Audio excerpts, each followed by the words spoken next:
সঙ্গে আর এই মুহূর্তে সরাসরি আমরা নজর রাখবো আন্তর্জাতিক বইমেলার দিকে। মুখ্যমন্ত্রী মমতা বন্দ্যোপাধ্যায় উপস্থিত রয়েছেন। তখন আমার বেশ মনে আছে, একবার আগুন লেগে গেছিল যখন ব্রিগেডের পাশে বইমেলা হতো, এবং সেদিনও আমি কিন্তু ছুটে গিয়েছিলাম। কাজে আজকে নয়, বইমেলায় দীর্ঘদিন ধরে আসার সুযোগ আমার হয়েছে এবং এর কৃতিত্ব আপনাদের সবটাই, আমার কোনো কৃতিত্ব নেই। আমাকে ফিজিক্যালি আপনারা প্রেজেন্ট করতে সুযোগ দেন, এটাই আমি আপনাদের কাছে কৃতজ্ঞ। I congratulate and welcome Ambassador of Argentina, Mr. Mariano Caucino, and for his humble speech and the relation between India and Argentina. From sports field to cultural field, we always keep in touch with our hearts. So I wish my heart-pounding love to Argentina people to become the partner of this International Book Fair of Kolkata. আমাদের মধ্যে আছেন Gustavo কাঞ্জাব্রো, আমাদের মধ্যে আছেন প্রিয় সাহিত্যিক শ্রদ্ধেয় স্বপ্নময় চক্রবর্তী। আমাদের এখানে অনেক সাহিত্যিক, সুভদ্রা থেকে শুরু করে এমনকি পুলিশও স্টল দেয়, আইএনসিও দেয়, অনেক কমিটি দেয়। সকল কমিটিকেই আমার অনেক অভিনন্দন থাকবে। এটা হচ্ছে 49তম বইমেলা, অর্থাৎ 50তম বইমেলার আগে 50-এর ডাক শুরু হয়ে গেল। বলতে পারেন বইমেলা আমাদের আবেগ, আমাদের সংস্কৃতি, এবং বিশেষ করে এটা বিশ্ব সাহিত্যের বিশ্ব মিলন মেলায় পরিণত হয়। এবং in India, Kolkata International Book Fair is number 1 in the country. Even it is popular in other country also. If I remember correctly, in German, Frankfurt Book Fair is also very popular, like our book fair. পৃথিবীর প্রাচীনতম book fair, আগের বার প্রায় 27 লক্ষ মানুষ এসেছিলেন, বই বিক্রি হয়েছিল প্রায় 23 কোটি টাকার মতো। এবার হয়তো এটা অনেকটা ছাড়িয়ে যাবে। আপনাদের আগেই বইপ্রেমী সকলকে অভিনন্দন জানাই। এখানে 1100টি স্টল আছে, 1100 স্টলস। এটা চলবে আজকে থেকে 3রা ফেব্রুয়ারি পর্যন্ত, আপ টু 3rd ফেব্রুয়ারি, 12টা থেকে রাত 8টা পর্যন্ত। এবং এন্ট্রি ফ্রি, সম্পূর্ণ ফ্রি, কারণ আমরা ট্যাক্স নিয়ে কিছু করি না, টোটালটাই ফ্রি। বইমেলাকে আমরা সর্বতোভাবে সাহায্য করি, এর জন্য কৃতিত্ব নেওয়ার কোনো ব্যাপার নেই। এটা আমাদের দায়িত্ব এবং কর্তব্যের মধ্যে পড়ে, এটা মানুষের কৃতিত্ব। আমি টেকনো ইন্ডিয়ার স্টুডেন্টদের কনগ্রাচুলেট করছি, তাদের খুব সুন্দর গান শোনানোর জন্য। এছাড়াও এবার বইমেলায় আরও there are other 20 countries who are participating. I must mention their name with the permission of the book fair. That Britain, Germany, China, Australia, Russia, Ukraine, Peru, Guatemala, Costa Rica, Nepal, and so many. And আমি খুশি হয়েছি মহাসতীদির নামে, উত্তমদার নামে, সলিলদার নামে, ভূপেন হাজারিকার নামে, শ্রদ্ধেয় প্রতুলদার নামে, সাহিত্যিক প্রফুল্ল রায়ের নামে, তরুণ এবং যে সমস্ত আলোচনা করা হবে তার জন্য। আমি বলি, সুরের যেমন সঙ্গীত মূর্ছনায় আমরা সুরভিত থাকি, সুশোভিত থাকি, পল্লবিত থাকি, সঞ্জীবিত থাকি, সৌরভে আমরা ভাসি, গৌরবে আমরা ভাসি। তেমনি বইয়েরও কোনো জিওগ্রাফিক বাউন্ডারি নেই। বই হচ্ছে সবার প্রাণ, সবার মান, সবার সম্মান এবং শিক্ষা, সংস্কৃতি, সাহিত্যের চিরকালীন, সার্বজনীন, বিশ্বজনীন এক মহান অবদান। আমি মনে করি দেশ থেকে দেশান্তরে আমাদের স্টুডেন্টরা, আমাদের মেধারা যারা বিভিন্ন দেশে গিয়ে কাজ করেছেন, তারা এখানেই টিচারদের কাছে পড়েছেন আর এখানকার বইগুলোই পড়েছেন এবং সেই বইগুলো পড়ে তাদের আজকে জ্ঞানের আলোয় তারা আলোকিত হয়েছেন। আলোকের এই ঝর্ণা ধারায় ধুইয়ে দাও, বিশ্বকবির ভাষায় বলতে পারি। এখন সবাই অবশ্য বই থেকে অনেকটা দূরে, তার কারণও আছে। আমরা এগিয়ে চলেছি যুগের সাথে খাপ খাইয়ে। এখন হাতে এসে গেছে স্মার্টফোন, হাতে এসে গেছে কম্পিউটার, হাতে এসে গেছে এআই, সব কিছুই পেয়ে যাচ্ছে। বইয়ের দিকে ঝোঁকটা একটু কি কমে যাচ্ছে? যারা কিন্তু বই প্রেমী তাদের কিন্তু কমছেন না।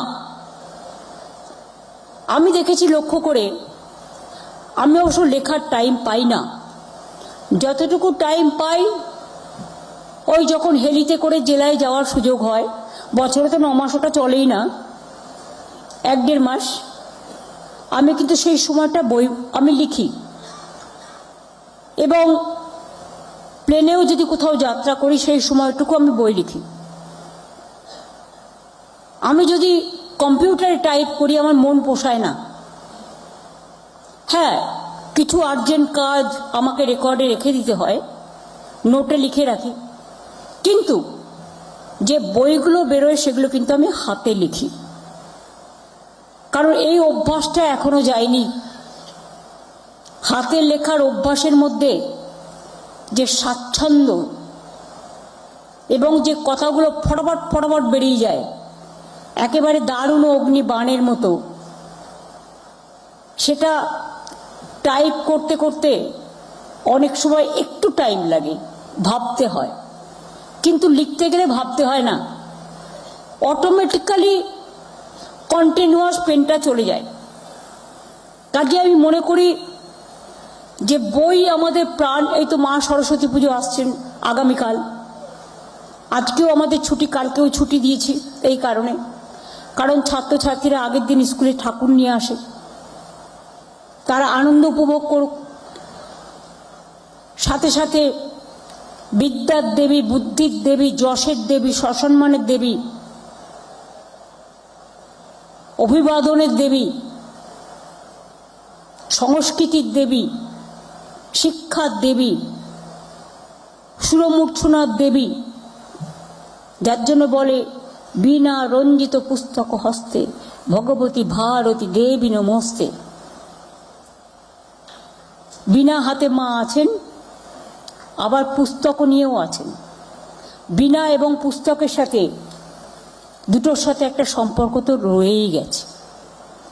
আমি মনে করি বই মেলার মধ্যে সমস্ত ধর্ম, সমস্ত বর্ণ, সমস্ত জাতি, সমস্ত সম্প্রদায়, সমগ্র ধরনের লেখা, এমনকি আর্কাইভের বিশেষ তথ্য, পুলিশের সাইবার ক্রাইমের তথ্য থেকে শুরু করে সেভ ড্রাইভ সেভ লাইফের তথ্য, আমাদের পুরনো ইতিহাস, আমাদের অরিজিনাল ইতিহাস, আমাদের মনীষীদের জীবনী, এমনকি আমাদের অনেকগুলো পশ্চিমবঙ্গ সরকারের একাডেমি আছে, উর্দু একাডেমি থেকে শুরু করে, শিশু সাহিত্য একাডেমি থেকে শুরু করে, বাংলা একাডেমি থেকে শুরু করে, অনেক অনেক অফুরন্ত, যা শুরু করলে শেষ করা যাবে না, A to Z, একেবারে স্বরবর্ণ ব্যঞ্জন বর্ণ দিয়ে ভরা, যেমন A to Z দিয়ে ভরা।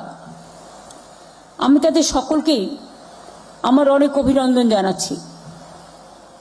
আমি fire brigade, INCA, Bidhannagar police, West Bengal police, Kolkata police, Bidhannagar corporation, PHE, PWD, আরও যারা আছেন, ফরেস্ট থেকে শুরু করে সবাই আছে, কেএমডিএ, এবং প্রত্যেকটা সংবাদ মাধ্যমের বইয়ের স্টলও থাকে। তারাও তাদের সঞ্চিত ধন, সাংবাদিকরাও তাদের জীবনের অভিজ্ঞতা দিয়ে অনেক বই লেখেন। তাদের সকলকে আমার অনেক শুভনন্দন থাকলো।